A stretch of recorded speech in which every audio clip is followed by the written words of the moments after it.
Hello बच्चों, good evening. कैसी चल रही है आपकी पढ़ाई? बढ़िया चल रही है।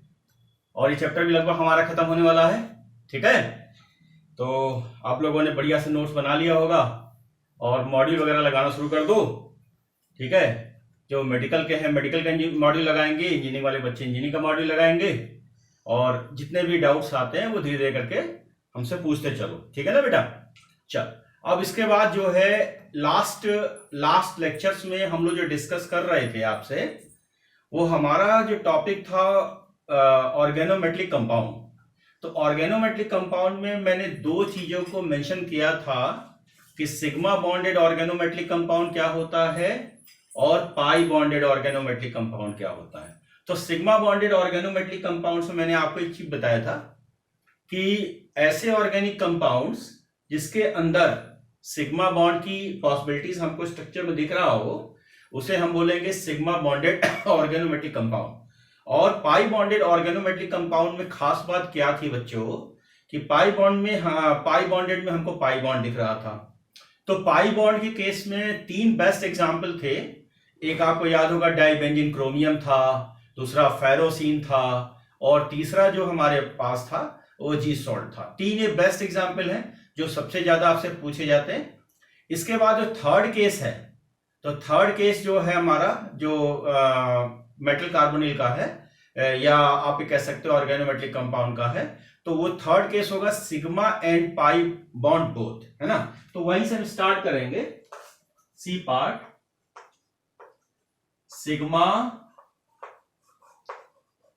सिग्मा एंड पाई बॉन्डेड, है ना, ऑर्गेनो मेटेलिक कंपाउंड। ठीक है बेटा, sigma and pi bonded organometallic compound. ठीक है, तो बच्चों सिग्मा और पाई बॉन्डेड ऑर्गेनोमेट्रिक कंपाउंड में देखो एग्जाम्पल तो बहुत सारे हैं। मैं आपको एक ट्रिक्स दूंगा।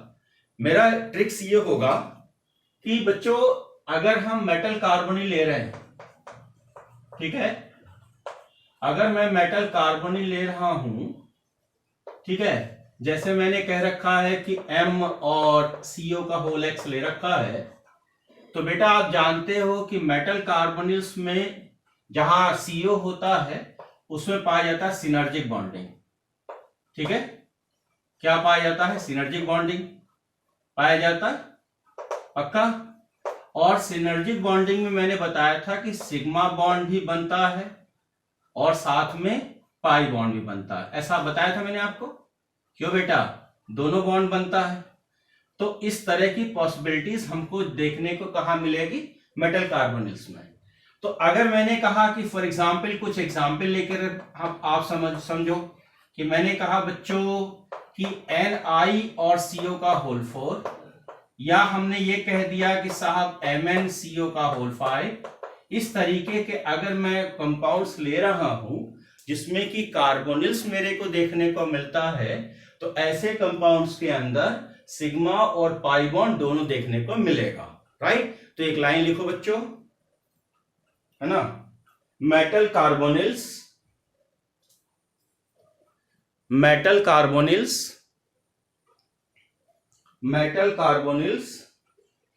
contain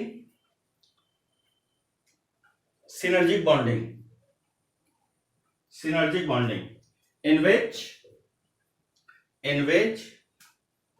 both sigma and pi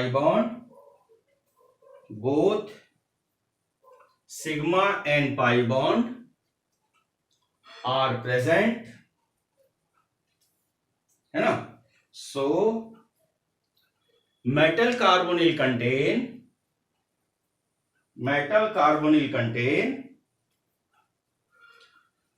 both sigma and pi bonded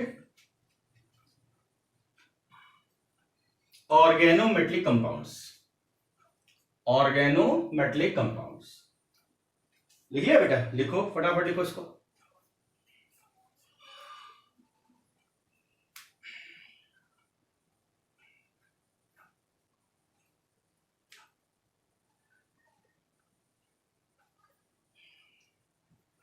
लिखा बेटा? अब लिखो एप्लीकेशन ऑफ ओएमसी। ओएमसी का क्या एप्लीकेशन है ना? कुछ बढ़िया एग्जाम्पल पूछे जाते हैं तो वो लिखो। बोले लिखो नंबर 1 विल्किंसन कैटलिस्ट। क्या मैं बोर्ड पर लिख दूं?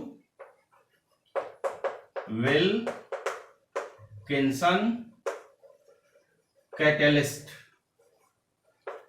Wilkinson catalyst is the PPS3 का होल थ्राइस, PPS3 का होल थ्राइस, बोर्ड पर लिख दूं क्या? PS3 का होल थ्राइस है ना, RHCl रोहिडियम क्लोराइड, ट्राइफेनिल फास्फोरस, RHCl है ना। विल्किंसन कैटलिस्ट फॉर्मूला मैंने बोर्ड पर लिखा हुआ है। PPS3 का PH का मतलब फेनिल है, P का मतलब फास्फोरस है, RH रोहिडियम है। मैं लिख दूं, कंफ्यूज ना हो जाओ। ये फेनिल है, ये हमारा फास्फोरस है, राइट। ये हमारा फास्फोरस है, ये फेनिल है। फेनिल से आप फैमिलियर हो, एरोमेटिक कंपाउंड होता है बच्चों, है ना। विल्किंसन कैटलिस्ट फॉर्मूला लिखो, ऐसा लिखो जैसा मैंने लिखा हुआ है। लिखा? Is used for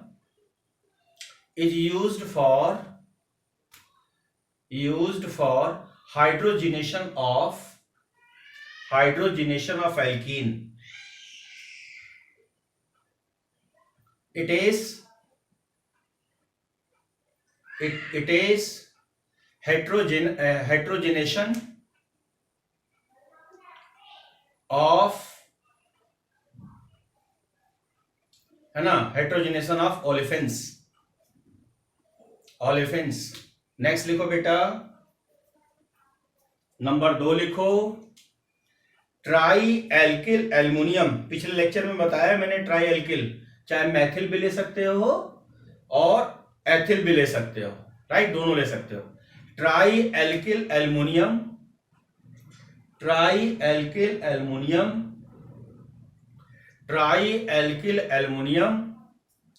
titanium tetrachloride,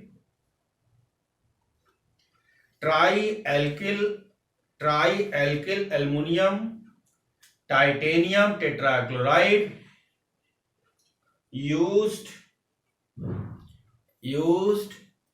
in the polymerization of alkene,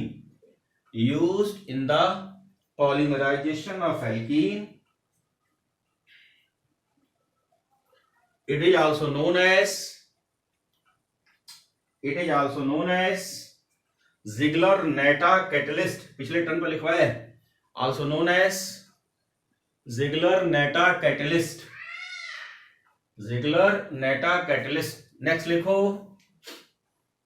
next लिखो बच्चों एथिल मर्क्यूरी क्लोराइड, है ना।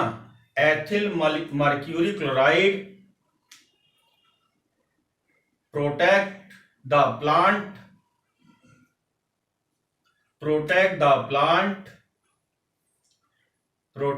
Plant against infection।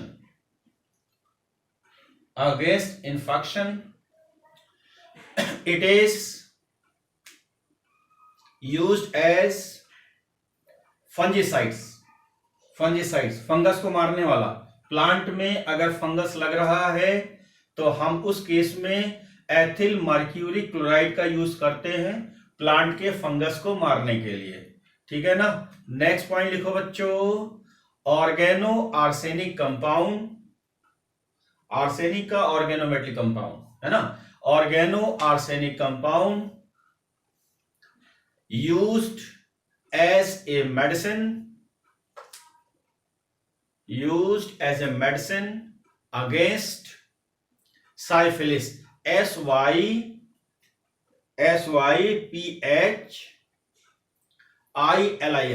Syphilis disease. Syphilis disease. Next लिखो tetra एथिलेड।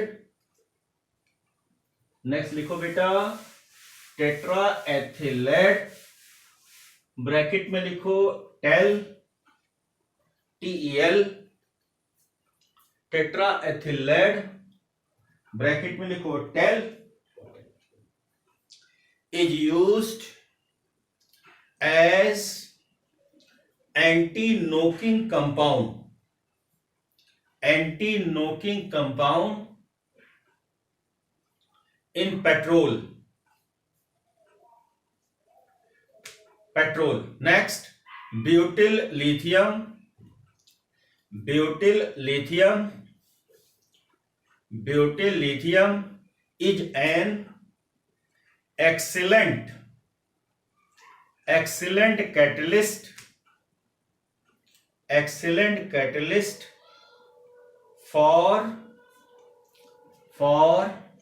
anionic polymerization, anionic polymerization, right. तो ये आपका जो है ऑर्गेनोमेटली कंपाउंड खत्म हो गया। क्या हो गया? खत्म हो गया। अब बच्चे लोग आप पढ़ो क्या? नेक्स्ट आइसोमेरिज्म,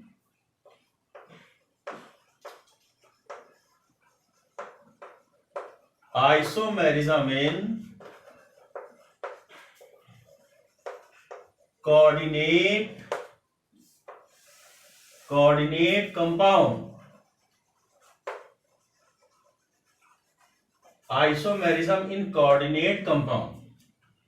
ठीक है, हेडिंग डालो फटाफट।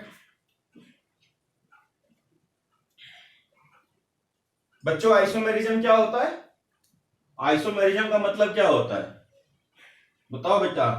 दो या दो से अधिक मॉलिक्यूल जिसमें सभी कुछ सेम होता है ना, मॉलिक्यूलर फॉर्मूला, वेट, मास सब कुछ सेम होता है, लेकिन आपका जो है स्पेस का अरेंजमेंट या उसमें स्ट्रक्चरल कंडीशन डिफरेंट होता है। ऐसे कंपाउंड में क्या होता है? आइसोमेरिज्म पाया जाता है। दूसरी खास बात क्या है कि ऑर्गेनिक कंपाउंड में ये ज्यादा इफेक्टिव होता है in comparison to inorganic compound, है ना। तो इनऑर्गेनिक कंपाउंड में इतना इफेक्टिव ये नहीं होता है जितना कि ऑर्गेनिक कंपाउंड्स में होता है। Is that clear? तो लिखना शुरू करो। ठीक है, लिखो बेटा compound which have same molecular formula but differ in properties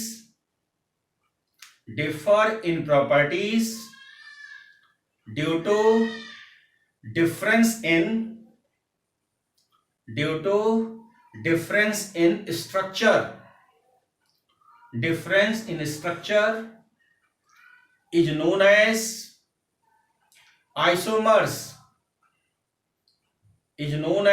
isomers, next one लिखो inorganic compound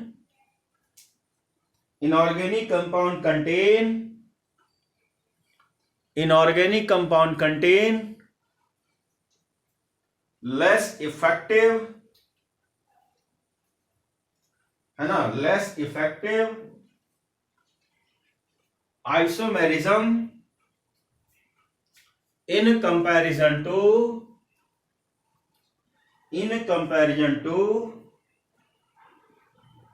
organic compounds,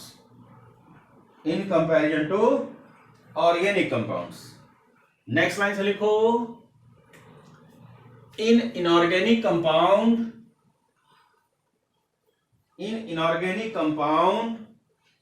bracket में बच्चों लिखना coordinate compound,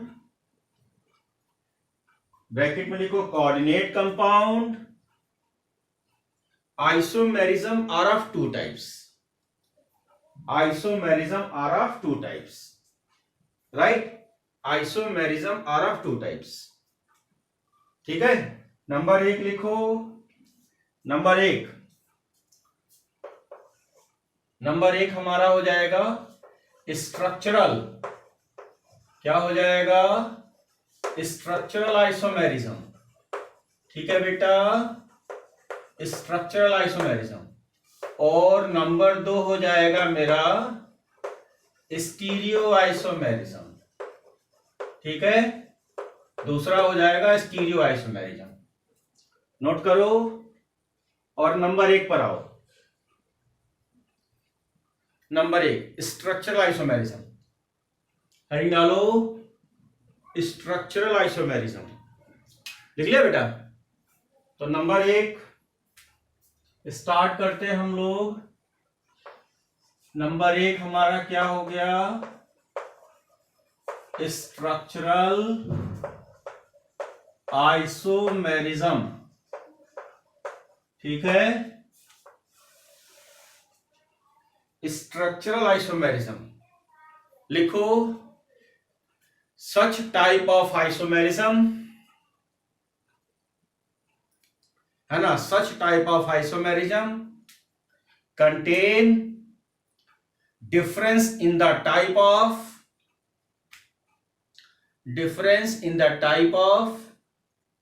chemical linkage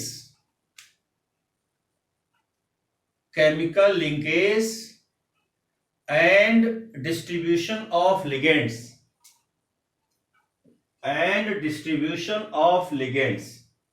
right? Next line से लिखो स्ट्रक्चरल आइसोमेरिज्म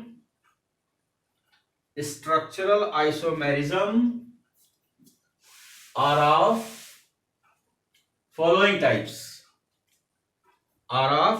टाइप्स, ठीक है। Number 1 ionization isomerism, right, structural में ionization isomerism, ठीक है। अब मेरी बात ध्यान सुनना, क्वेश्चन में सबसे ज्यादा पूछा जाने वाला ये सवाल है। बच्चों मेरी बात सुनो, बेटा जी मेरी बात सुनो। 2 कोऑर्डिनेट कंपाउंड दिया होगा और आपको ये ढूंढना होगा कि इसमें आयोनाइजेशन आइसोमेरिज्म है कि नहीं है, राइट। पहले हमारी बात सुनना। एक मैंने केस ले रखा है इस तरीके से, मैं एक एग्जाम्पल लेकर के आपको समझाने की कोशिश कर रहा हूं कि मेरे पास एक केस इस तरीके से है, प्लेटिनम है और NH3 का 4 या NH3 का 5 और यहां मैंने Cl ले रखा है, यहां मैंने Br ले रखा है। एक मैंने और कह रखा है कि भाई एक मैंने देखो प्लेटिनम ले रखा है, NH3 का मैंने होल 5 लिखा और यहां पर Br लिखा और यहां Cl लिखा। एक बात मेरे को बताओ, दोनों का मॉलिक्यूलर फॉर्मूला सेम है? दोनों का मॉलिक्यूलर फॉर्मूला सेम है कि नहीं? सेम है। कैसे पहचाने बेटा? देखो प्लेटिनम सिंगल 5 अमोनिया यहां, 5 अमोनिया यहां, एक Br यहां, एक Br यहां, एक Cl यहां, एक Cl यहां। अब अगर क्वेश्चन में कहता है कि हमें बताइए कि इसमें आयोनाइजेशन आइसोमेरिज्म है कि नहीं है, तो आपको कैसे सॉल्व करना है मैं आपको बताता हूं। जैसे ही प्रॉब्लम देखना तो एंड में देखना, एंड साइड में एक जगह ऐसा होगा, लास्ट में देखोगे एक जगह ऐसा आएगा कि एक पार्ट जो कोऑर्डिनेशन स्फीयर के अंदर होगा वो दूसरे में बाहर होगा, जो बाहर होगा वो दूसरे में अंदर होगा। Is that clear? क्वेश्चन को पकड़ने का तरीका मैं आपको सिखा रहा हूं कि क्वेश्चन को कैसे हम अप्रोच करेंगे। तो आप इस तरीके से पकड़ सकते हैं कि यहां पर आयोनाइजेशन आइसोमेरिज्म है, राइट। दूसरी बात, अगर मैं थ्योरम के बेस पर बात करता हूं तो थ्योरम क्या कहता है? थ्योरम ये कहता है कि भाई इस कंपाउंड को अगर मैं तोड़ता हूं, अगर इस कंपाउंड को तोड़ता हूं तो मेरे पास ये सिचुएशन मिलने वाला है, ठीक है ना। सिचुएशन अगर मैं थ्योरम के हिसाब से चल रहा हूं तो ये मेरे को एक सिचुएशन मिलने वाला है और यहां पर Br माइनस, और इसको जैसे ही मैं आपको इस जगह पर ब्रेक करता हूं तो मेरे को जो सिचुएशन मिलने वाला है वो इस तरीके का कुछ मिलने वाला है। ये Br हो गया और यहां पर लिखा मैंने Cl माइनस, प्लस भी लिख सकते हो, कोई दिक्कत वाली बात नहीं है। अब जैसे ही मैं इसके कांटेक्ट में सिल्वर नाइट्रेट ला रहा हूं, राइट, तो सिल्वर नाइट्रेट ला रहा हूं तो मुझको जो है AgBr का थोड़ा सा येलो कलर का प्रेसिपिटेट मिलने वाला है, राइट। इस केस में येलो प्रेसिपिटेट मिलने वाला है और इसके कांटेक्ट में अगर मैं सिल्वर नाइट्रेट ला रहा हूं, इसके कांटेक्ट में मैं सिल्वर नाइट्रेट ला रहा हूं तो हमको क्या मिलेगा, AgCl का कैसा मिलेगा, व्हाइट प्रेसिपिटेट मिलने वाला। बच्चों ये तो थ्योरम वाली बात हो गई। तो आपने आयोनाइजेशन आइसोमेरिज्म को थ्योरम से कैसे पहचानना है मैंने ये बता दिया, लेकिन क्या आप इतना समय तो लगाने वाले हैं नहीं। जब आप ऑब्जेक्टिव कर रहे होते हैं तो इतना समय आपके पास नहीं होता है कि उसको तोड़ो मोड़ो, कलर देखो, व्हाइट आ रहा है, ग्रीन आ रहा है, ब्लू आ रहा है, नहीं आ रहा है, ऐसा इतना टाइम नहीं है।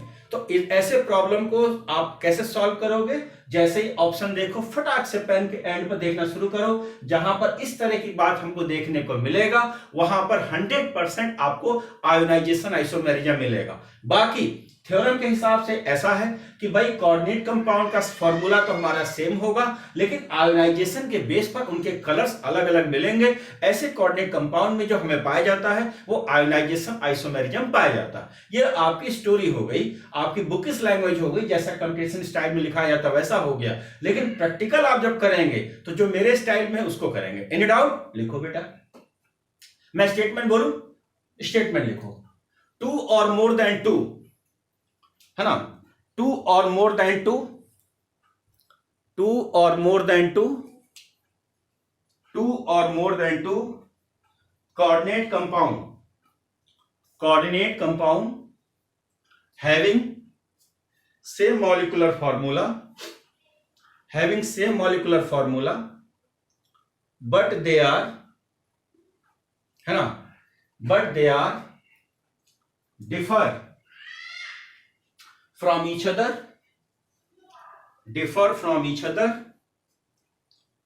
on the basis of ionization,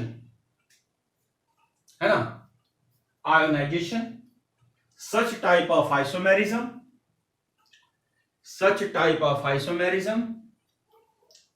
is known as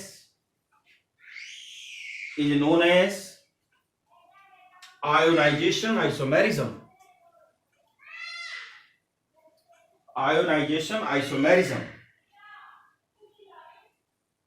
ठीक है, इसको जरा नोट कर।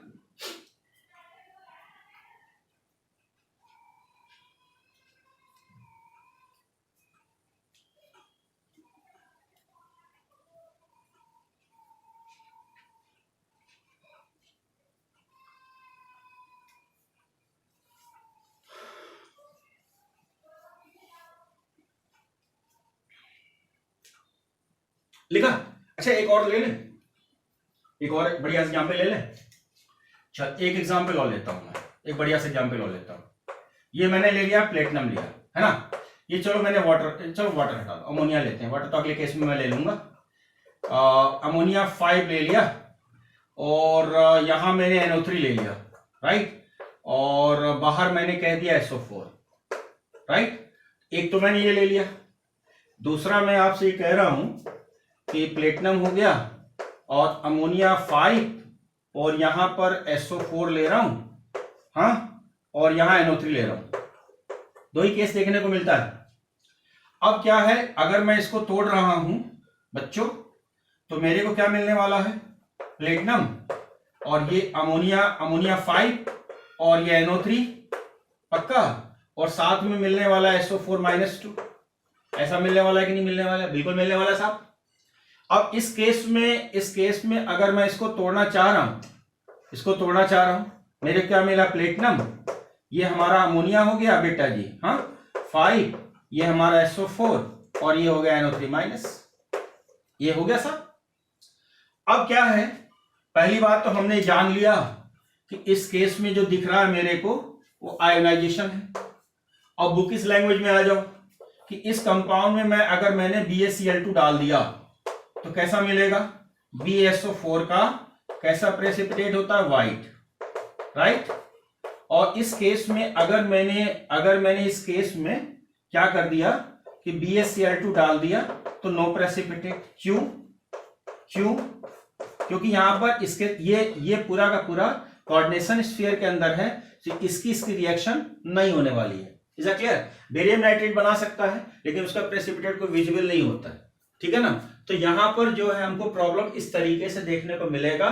तो अल्टीमेटली घुमा फिरा के हमें कहने की क्या बात है, हमें जो समझना सिर्फ इतना है कि आयोनाइजेशन आइसोमेरिज्म को हम पकड़ेंगे कैसे।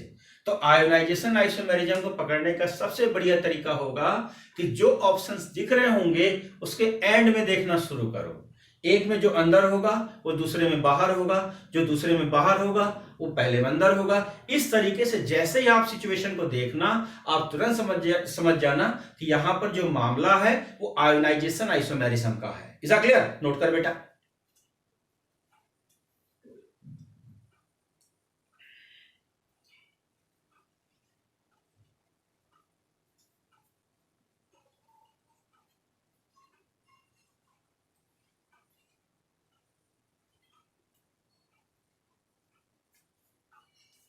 लिखा बच्चों?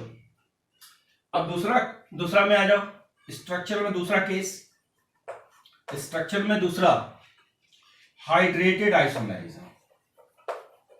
हाइड्रेटेड आइसोमेरिज्म, ठीक है बच्चों, हाइड्रेटेड आइसोमेरिज्म। लिखो बच्चों फटाफट। नेक्स्ट लिखो हाइड्रेटेड आइसोमेरिज्म। लिखा बच्चों? हाइड्रेट का मतलब समझ के आ रहे हो? हाइड्रेट का मतलब क्या है? पानी के मॉलिक्यूल्स की मैं बात कर रहा हूं, मेरे को पानी के मॉलिक्यूल्स की बात करनी है, राइट। जहां पानी का मॉलिक्यूल्स में थोड़ा सा वेरिएशन आएगा वहां पर हाइड्रेट होगा कि नहीं होगा। तो ऐसे आइसोमेरिज्म को सॉल्वेट आइसोमेरिज्म भी क्या कहते हैं? सॉल्वेट भी कहते हैं। सॉल्वेट का मतलब क्या हो जाएगा? पानी हो जाएगा। सॉल्वेट का मतलब क्या होगा बच्चों? पानी होगा नहीं होगा? तो एक लाइन लिखो, है ना बेटा, लिखो hydrate isomerism also known as, hydrate isomerism also known as, hydrate isomerism also known as solvate isomerism. क्या लिखोगे बच्चों? सॉल्वेट आइसोमेरिज्म, है ना, solvate isomerism. and in such type of isomerism, है ना, and in such type of isomerism two or more than two coordinate compounds differ on the basis of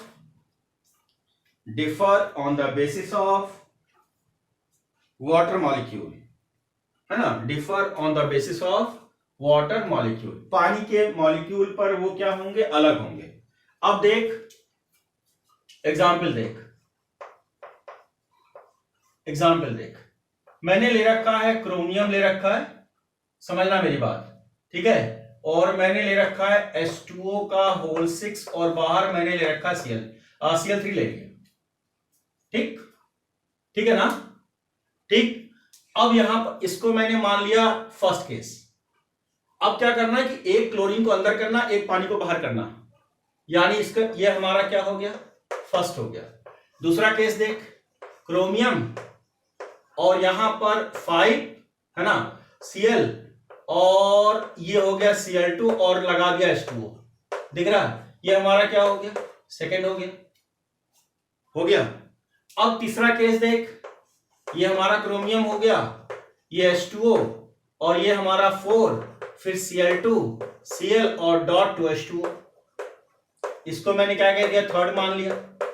एक case और बना दिया, क्रोमियम और इसके बाद H2O का थ्राइस, Cl3 और बाहर क्या बचा? 3H2O, right. तो ये हमारा क्या हो गया? इसको मैंने फोर्थ मान लिया।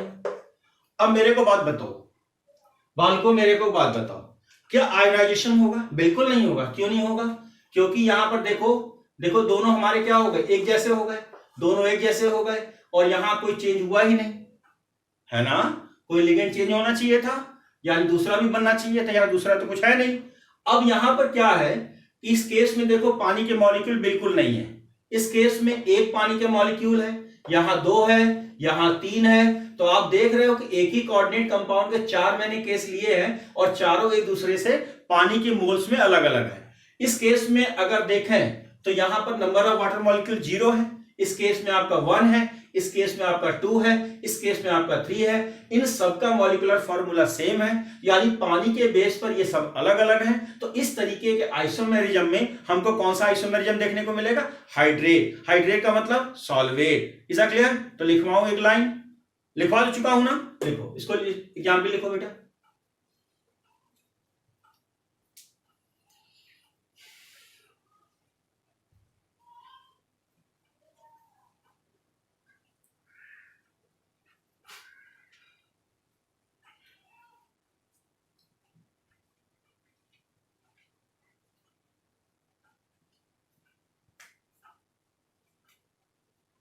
लिखा बच्चों?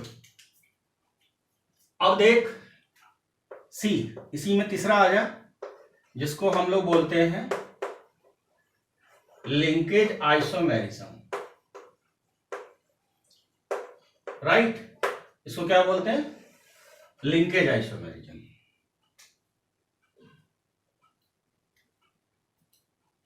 है ना, ये भी स्ट्रक्चरल का पार्ट है, ठीक है, खूब पूछा जाता है। तो इसको मैं क्या लिखूंगा? Important.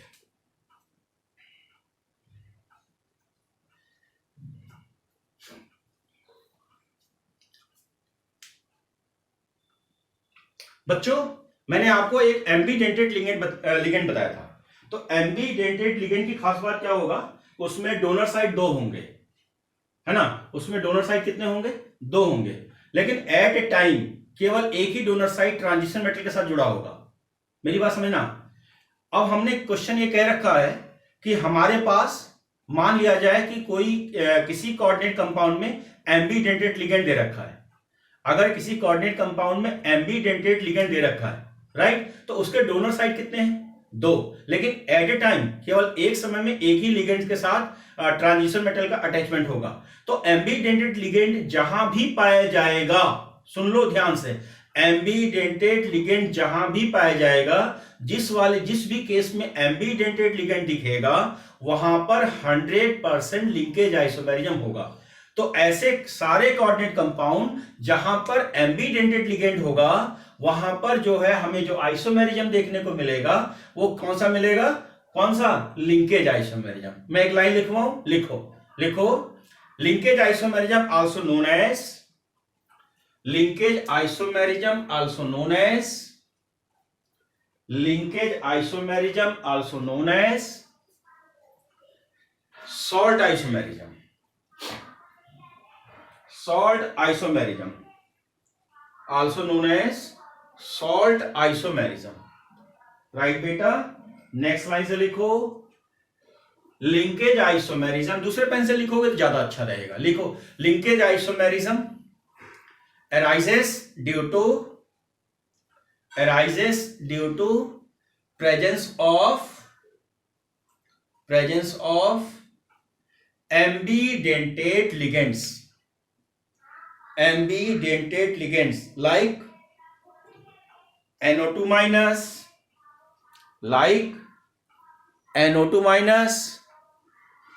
comma Cn minus, comma SCN minus, SCN sulphur, SCN minus, comma CN minus, right? ठीक है, नेक्स्ट लाइन से लिखो, नेक्स्ट लाइन से लिखो, such type of isomerism are distinguished by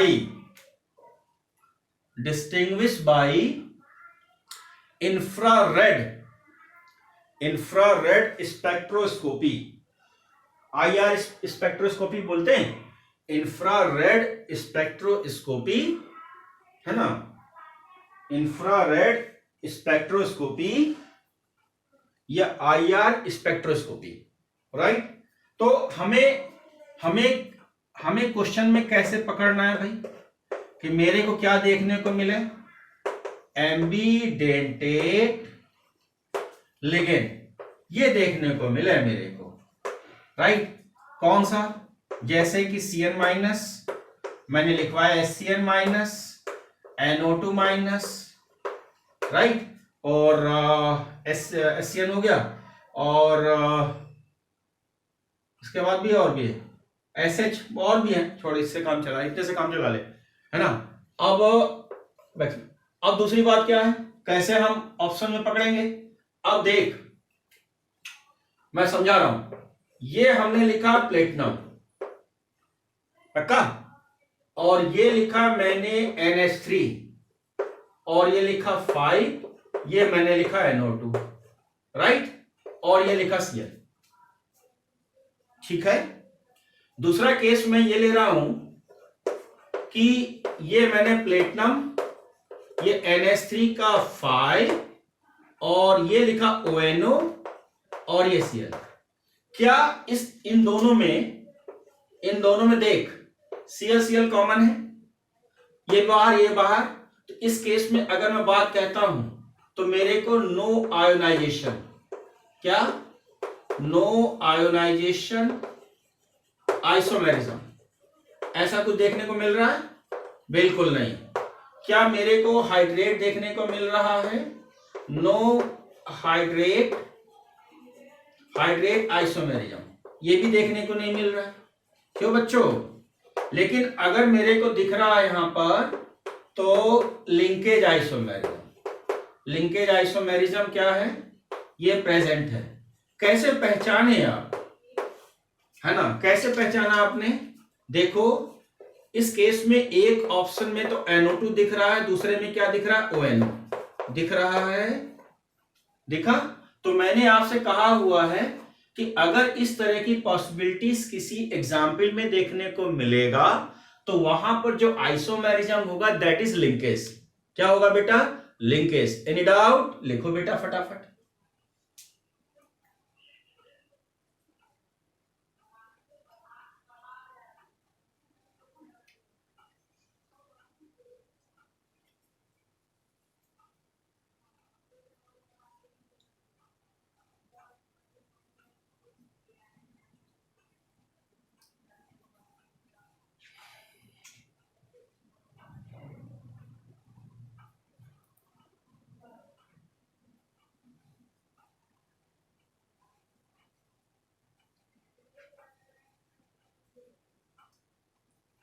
लिखा बच्चों? एक एग्जाम्पल और दूं मैं बच्चों, एक एग्जाम्पल और दें? चलो एक एग्जाम्पल और लिखो ताकि बात अच्छे से समझ में आ जाए।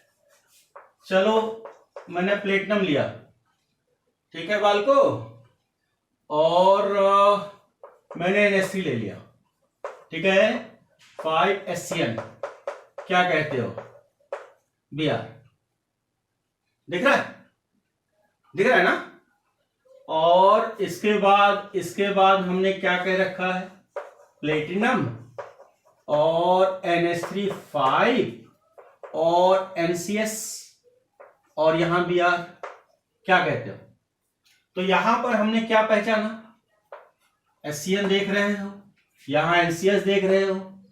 क्या आयोनाइजेशन का चक्कर दिख रहा है कुछ? बिल्कुल नहीं दिख रहा है, क्योंकि ये भाई साहब यहां भी पड़े हुए हैं और यहां भी पड़े हुए हैं, राइट। अगर बाहर निकलते तो कुछ खुराफात होती ना? बिल्कुल होती। अब दोनों लोग अपनी अपनी जगह पर सेटल बनाए हुए हैं, तो यहां पर हम लिख सकते हैं कि ड्यू टू SCN और NCS, है ना, यहां पर हमको क्या देखने को मिल रहा है? बताओ, लिंकेज आइसोमेरिज्म, राइट। क्या देखने को मिल रहा है? Linkage isomerism. इसको नोट करो बच्चों।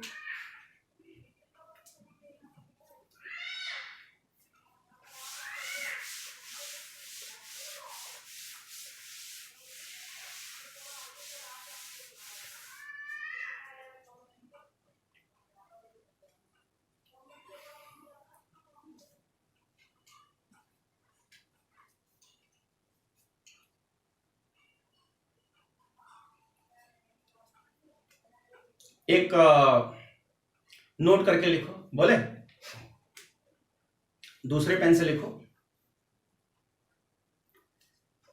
दूसरे पेन से लिखना। NO2 माइनस, ब्रैकेट में लिखो नाइट्रो, NO2 माइनस, ब्रैकेट में लिखो nitro, contain yellow color, and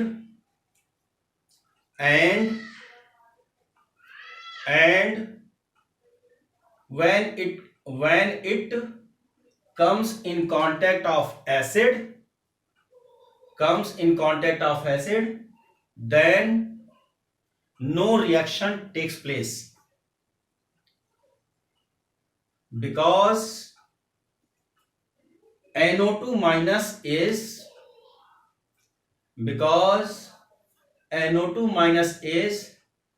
stable in nature, ठीक है। नेक्स्ट लाइन से लिखो ONO ब्रैकेट में लिख लेना nitrito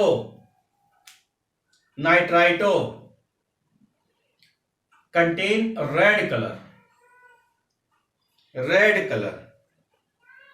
and when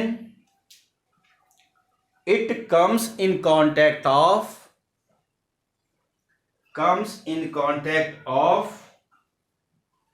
acid, then they are decomposed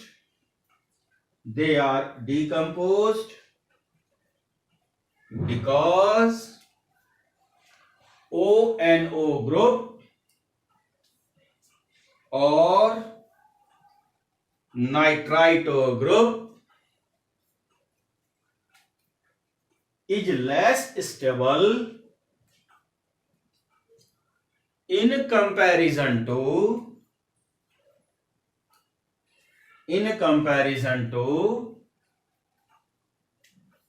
nitro group.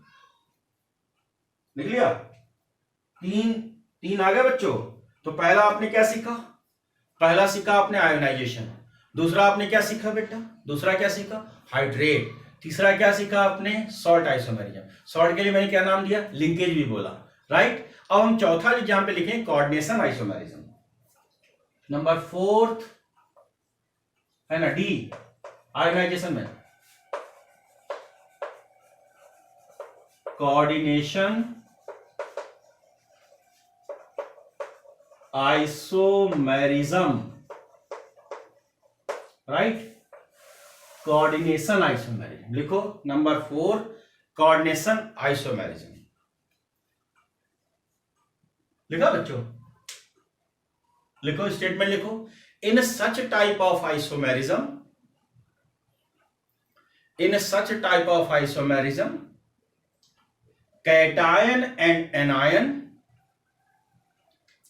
cation and anion interchanges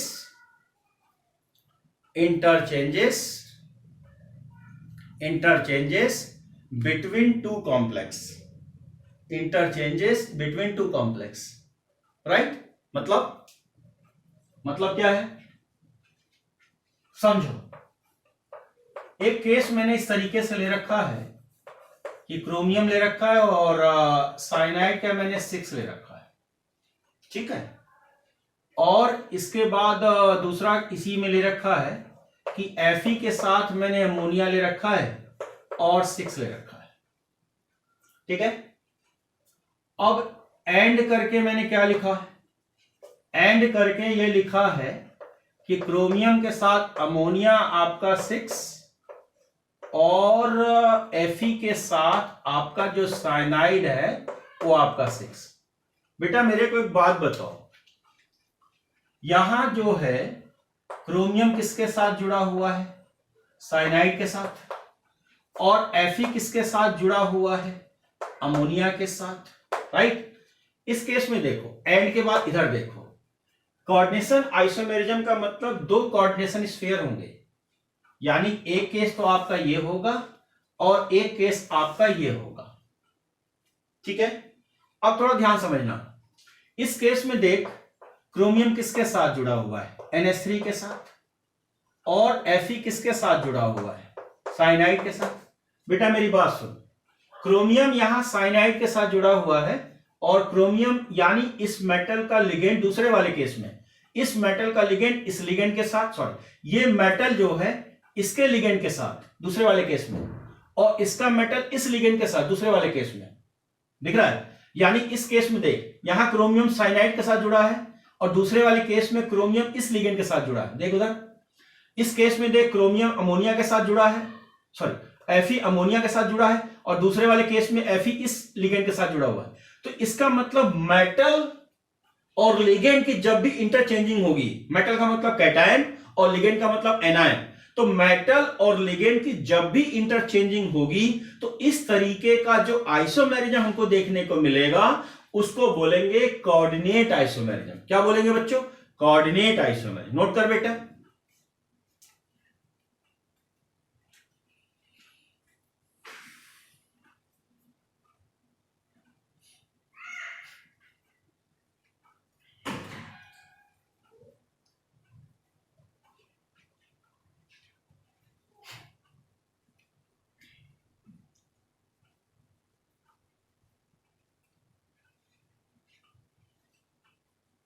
तो इसमें कुछ और लिखवाने की जरूरत तो मेरे को है नहीं, है ना? एक और लिख ले। Next, coordinate position isomerism. Coordinate position isomerism, है ना? लिखो, सच type of isomerism, such type of isomerism present between present in bridge type of complexes, present in bridge type of complexes, present in bridge type of complexes। Is that clear? अब थोड़ा सा समझ, bridge type में क्या है? जैसे जैसे मैंने कह रखा है कि सपोज दैट ये मैंने लिया H2O ले रखा है, समझना ध्यान से, ये Cl4 वाटर ले लिया और मैंने पिरिडिन ले लिया, ठीक है? और इसके बाद पिरिडिन भी लिगेंड है ना? Cl भी ले लिया, चलो एक और ले लिया। इसके बाद किसके साथ जुड़ा है? एक मैंने मान लिया NH2 ले लिया और यहां पर मैंने OH ले लिया, और ये देख ये CO है, और इसके बाद मैंने क्या ले लिया यहां पर चल, यहां मैंने वाटर ले लिया और ये PY यानी पेरिडिन ले लिया, ठीक है? और यहां पर मैंने Cl ले लिया, राइट? इस तरीके का एक सिचुएशन मैंने डील कर रखा है। इसके बाद एक और एग्जांपल अगर मैं लेता हूं तो चलो, मैंने वाटर कर दिया और यहां मैंने क्या कर दिया, यहां मैंने 3 कर दिया, और PY ले लिया, Cl ले लिया, और देख यहां CO है, और ये आपका NH2 हो गया, ये आपका OH हो गया, और ये आपका जो है CO हो गया, और यहां पर मैंने 3 और 4 ये ले रखा, 4 और 1 5, 3 और 2 5। अब यहां पर मैंने PY और Cl ले रखा है, यानी कि कोऑर्डिनेट कंपाउंड में जो ब्रिज के इधर उधर है, फॉर्मूला तो मेरा सेम है, कोऑर्डिनेट कंपाउंड में ब्रिज के इधर उधर है, अगर किसी लिगेंड की थोड़ी सी भी इंटरचेंजिंग हमको देखने को मिलेगी ब्रिज के इधर या उधर, तो वहां जो हमको आइसोमेरिज्म देखने को जो मिलेगा उसको बोलेंगे कोऑर्डिनेट पोजीशन आइसोमेरिज्म। यानी कि लिगेंड की पोजीशन जो है ब्रिज कॉम्प्लेक्स में, लिगेंड की पोजीशन बदल रही है, तो इस तरीके का आइसोमेरिज्म जब हमको देखने को मिलेगा तो उसको बोलेंगे कोऑर्डिनेट पोजीशन आइसोमेरिज्म। लेकिन अगर सिर्फ कोऑर्डिनेशन स्फीयर 2 हमारे पास लगे हैं, दूसरे वाले केस में 2 लगे हुए हैं, और लिगेंड की इंटरचेंजिंग हो रही है, एक मेटल का, एक कैटायन का, एक एनायन का, तो उसको बोलेंगे कोऑर्डिनेट आइसोमेरिज्म। और अगर कोई कंपाउंड ऐसा है, ये ब्रिज कॉम्प्लेक्स है, ब्रिज कॉम्प्लेक्स के दोनों साइड में अपनी कोई लिगेंड अपनी पोजीशन को बदल रहा है, तो उसको बोलेंगे coordinate position isomerism. Is that clear? Note करो।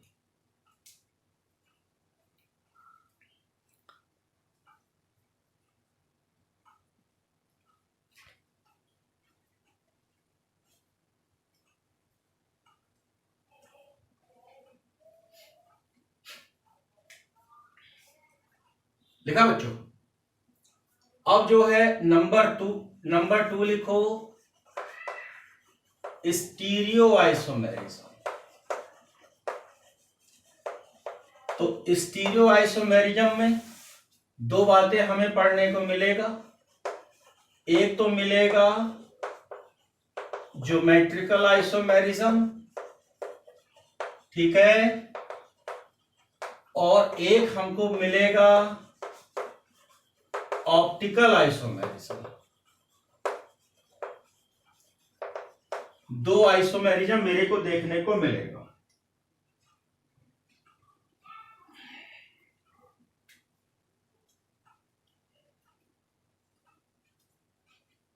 फटाफट नोट करो।